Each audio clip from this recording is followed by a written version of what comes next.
আমি মরে যাবো বাবা। মা তুমি আমাকে ভুলে যাবে না মা। মা আমি 2টা বছর কোথাও যাইনি তোর জন্য। সবাই বলতো, আমার আত্মীয় সবাই বলে তুমি ওকে পুষে আমাদের মায়া ভুলে গেছো। ওমা ওমা ওমা ওমা বাবা, ওমা আমার বুঝে বাবা কোয়ায়, বাবা কোয়ায় আমার বাবা, এইটা আমার বাবা। আমার বুক কাকা করবে, আমার কেন মরণ হয় না? আমি সবসময় বলতাম বুঝে তুই মরে গেলে আমার কি হবে। আমি সবসময় বলি ও মা তোমার কি হবে মা। আমি সবসময় বলি আমার বুঝে মরে গেলে আমিও মরে যাব। আমি কি বলতে পারছি? আমি বলতে পারছি না তো। ম্যাডাম আপনার যখন মনে হবে আপনি আসবেন, আপনার যখন মনে হবে। আমি তোকে ছেড়ে কি বাঁচতে পারছি মা? পায়ে বেঁচে যাচ্ছি তো বলো। ও মা ও মা বাবা ও মা সত্যি তাই অসুস্থ হয়ে পড়বেন। ও মা তুই কেন এলি আমার কাছে বল? তুই এসে ছেড়ে দিয়ে তোকে মাছ মতো ছেড়ে দিতে হলো আমাকে। ও মা তোর সাথে আমার এরকম তো ছিল না। ও মা আমি তো ভেবেছিলাম তোকে আমার কাছে রাখবো। সবাই চলে যাবে, তুই আমি তো আর কেউ নেবে না তোমাকে। আর কে নেবে মা? ও মা মা তুমি খাবে? হ্যাঁ মা ও মা সব করবে, আপনি চিন্তা করবেন না। ও ঠিক ও বাঁচবে না দিদি, ও মরে যাবে। আমি যেন মরে থাকবো, ও মরে গিয়ে বেঁচে থাকবে। ও আমাকে যেন ভালো থাকতে পারে না, কিন্তু আমি নিরুপায়। আমার নিরুপায়, আমার আমার অসুবিধা নেই।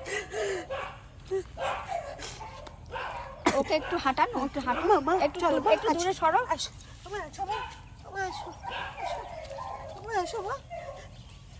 ঠিক আছে ঠিক আছে ঠিক আছে ঠিক আছে, আর হাঁটাতে হবে না বাচ্চাকে, আর করতে হবে না। আসো মা কোলে নেবে আসো। আচ্ছা বাচ্চাটার এইরকম কন্ডিশন, বাবা আসো, কি সুন্দর করে হাঁটতে পারে, কি সুন্দর করে হাঁটতে পারে।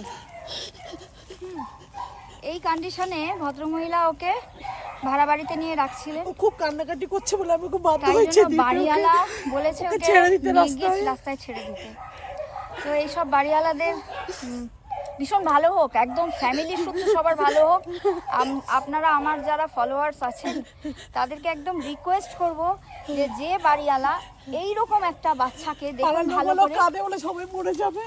পাড়ার লোক সব মরে যাচ্ছে। বিবেকানন্দ রোড, বারাসাত বিবেকানন্দ রোডের লোকেরা সবাই মারা যাচ্ছে। ও ডাকে কাঁদে, ডাকে লোক মরে যাবে, লোক নাকি মরে যাবে। তো জানি না, যে এরিয়ার কথাটা বলছে সেটা আমার খুব পরিচিত এরিয়া। যাই হোক সেখানকার মানুষগুলো কবে যে এরকম অমানুষ হয়ে গেল তা আমি জানি না। খুব পরিচিত এলাকা। এইরকম মানে অমানুষ যে এই বাচ্চাটা কাঁদলে তারা সবাই মরে যাচ্ছে, আর একে রাস্তায় কোথাও একটা আননোন জায়গায় ছেড়ে দিয়ে আসা হোক। ভদ্রমহিলা আর্থিকভাবে সাংঘাতিক সমর্থ নয়, সে ভাড়া বাড়িতে থাকেন। হ্যাঁ, তো বাকিটা আর বলছি না। অনেক কষ্ট করে উনি সংসার চালান এবং বাচ্চাটাকে বাঁচিয়ে রেখেছে।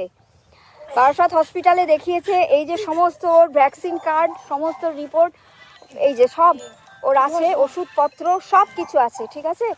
তো ও কিন্তু আন্ডার ট্রিটমেন্টে ছিল। ভদ্রমহিলা এত কষ্টের মধ্যেও ওর ট্রিটমেন্টের ব্যবস্থা করেছে এবং ওকে রেখেছে।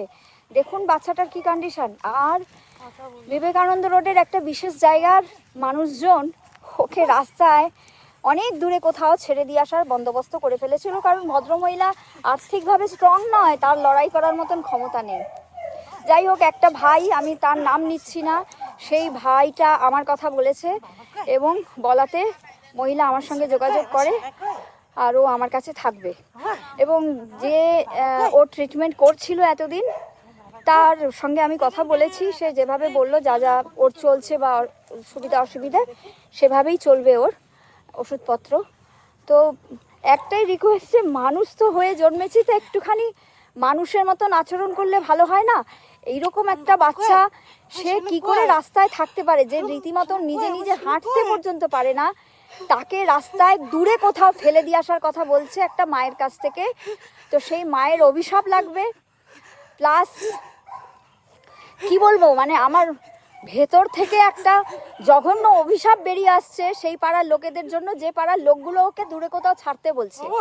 ভদ্রমহিলা আমাকে বলছে আমি প্রত্যেক মাসে আপনাকে একটা টাকা দেবো। আমি বললাম আমার কোনো টাকা লাগবে না। যে মানুষটা এত কষ্ট করে ওকে ট্রিটমেন্ট করিয়েছে, মানে ভদ্রমহিলা কিন্তু অনেক কষ্ট করে সংসার চালায়, হ্যাঁ, তো তারপরেও কিন্তু ওর সমস্ত, দেখুন আমি বারবার দেখাচ্ছি, ওর ভ্যাকসিনটা পর্যন্ত কমপ্লিট আছে, হ্যাঁ, সমস্ত ট্রিটমেন্ট করিয়েছেন বাচ্চাটার, এবং বুকে করে রেখেছে, দেখতেই পাচ্ছেন দুজনের বন্ডিংটা। আর সেই বাচ্চাটাকে দূরে কোথাও ফেলে আসার হুমকি দিচ্ছে। এরা কি মানুষ? আপনারা যারা আমার ফলোয়ার্স আছেন প্রত্যেকে গালি দিন, প্রত্যেকে শেয়ার করুন, ওই পাড়া অবধি যেন পৌঁছায়। আমার শেল্টারও বারাসাতে, আর এই বাচ্চাটাও বারাসাতেরই একটা পাড়ার। তো তাদের অবধি পৌঁছাক আমার এই কথাগুলো, যে তাদের কোনোদিনও ভালো হবে না, হতে পারে না, তারা দগ্ধে দগ্ধে মরবে।